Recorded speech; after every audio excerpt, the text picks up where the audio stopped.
Kemarin itu ada yang komentar ya di kolom komentar YouTube saya itu, "Bos, bagaimana cara pembukuannya kalau warung kecil seperti itu?" Sangat mudah ya teman-teman ya untuk pembukuan daripada toko-toko kelontongan seperti ini. Tinggal kita lihat daripada pemasukan kita tiap harinya itu ya. Misal teman-teman tuh tiap harinya dapat 1 juta atau 2 juta ya.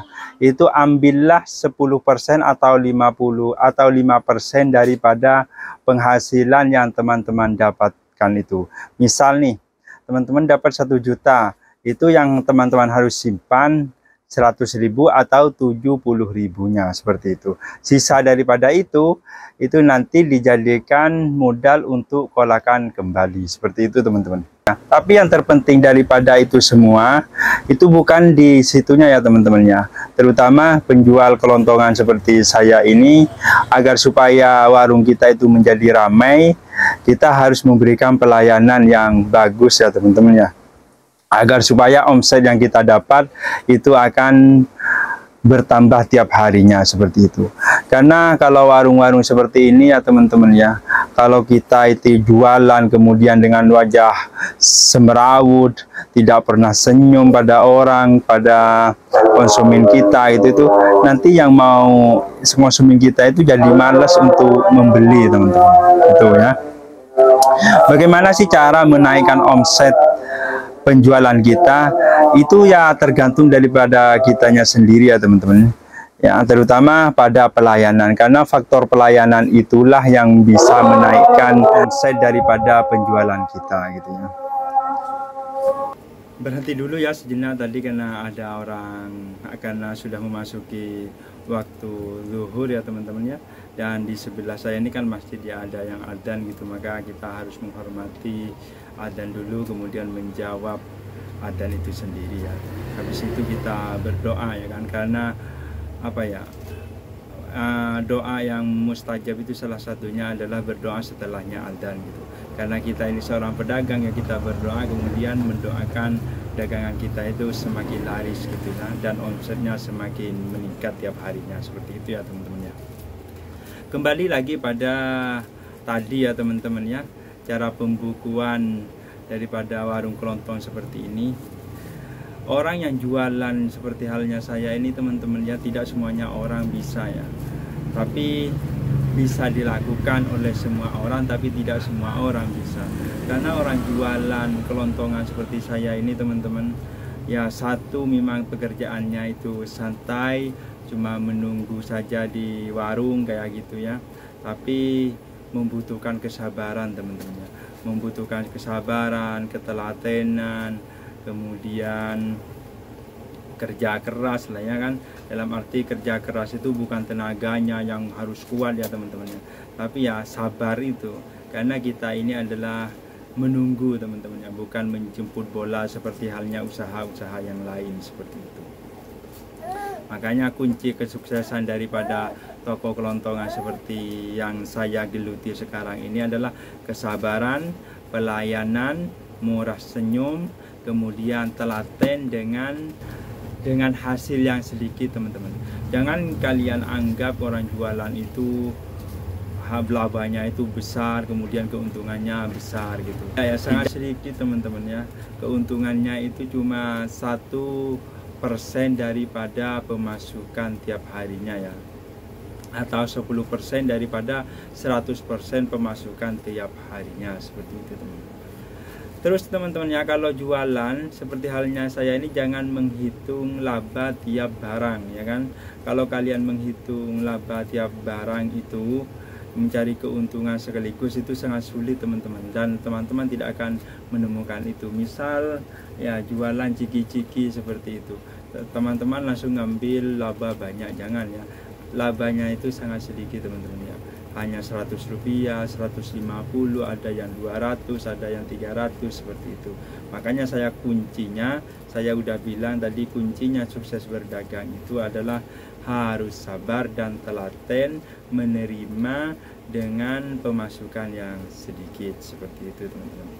Kemudian selanjutnya ya teman-teman, agar supaya warung kita ini warung yang teman-teman geluti itu ramai, waktu buka dan tutupnya itu harus istiqomah ya teman-teman ya, harus teratur. Kalau bukanya jam 6 ya tiap hari jam 6 itu harus buka.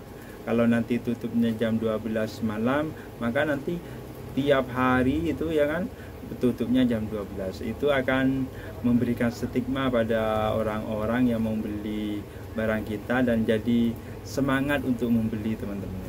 Akan tetapi kalau teman-teman itu buka toko, sekarang buka, besok tutup, besoknya lagi buka, besoknya lagi tutup ya gitu, itu nanti orang yang mau beli itu malah jadi malas.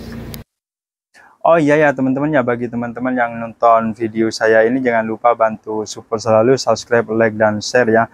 Kalau ada yang mau tanya-tanya tentang jualan seperti ini ya, bisa komentar di bawah ini ya teman-teman ya. Lanjut lagi ya teman-teman. Apa ya tadi nyampainya itu mana ya, saya soalnya ini sambil melayani ya, sambil melayani.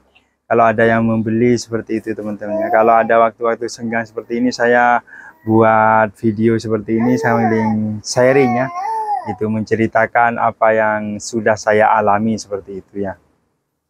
Tadi saya nyampainya itu mana ya teman-teman ya, lupa ya.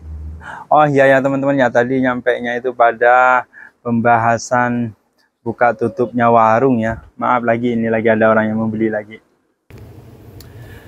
Buka tutupnya warung ya teman-teman ya. Salah satu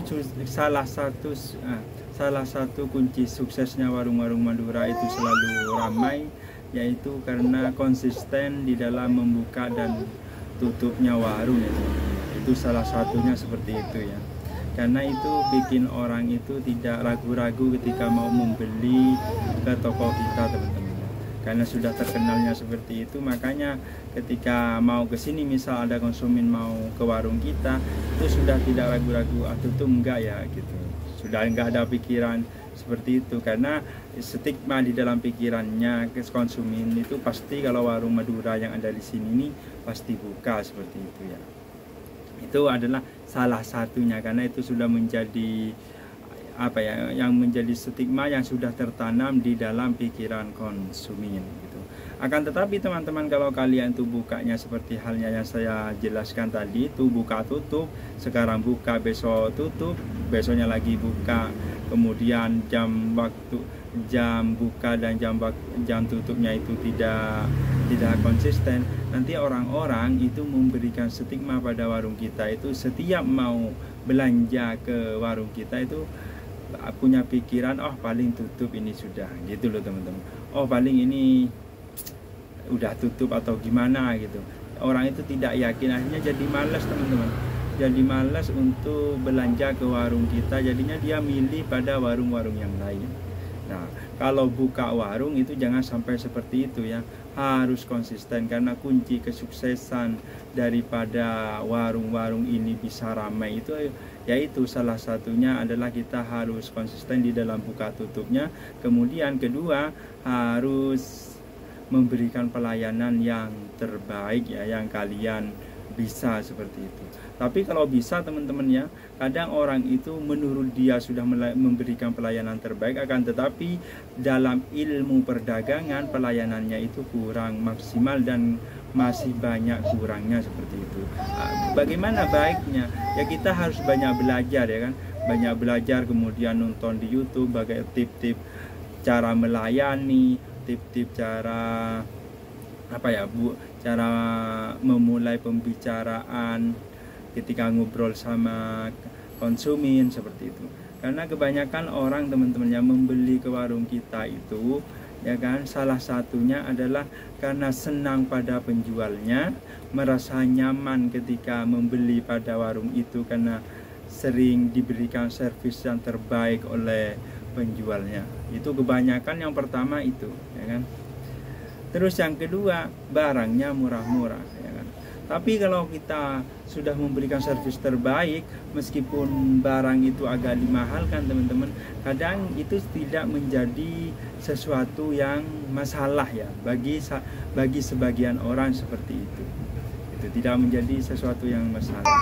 Akan tetapi meskipun barang-barang yang teman-teman itu jual, akan tetapi pelayanan teman-teman ini apa ya, kurang bagus, buruk, kemudian cara ngomongnya itu kasar, atau hal-hal yang lain lah ya, yang negatif gitu, itu nanti jadi dampaknya sangat besar teman-teman ya pada warung kalian, pada warung kita itu. Kalau pelayanannya buruk, bisa-bisa warung kita itu bisa sepi dan kemudian lama-lama kita jadi bangkrut seperti itu ya teman-teman. Cukup sekian dari saya. Pengalaman ini adalah cuma sebatas sharing ya teman-teman, yang saya alami tiap harinya seperti itu. Jangan lupa bantu support selalu ya kan, dan subscribe, like, dan share.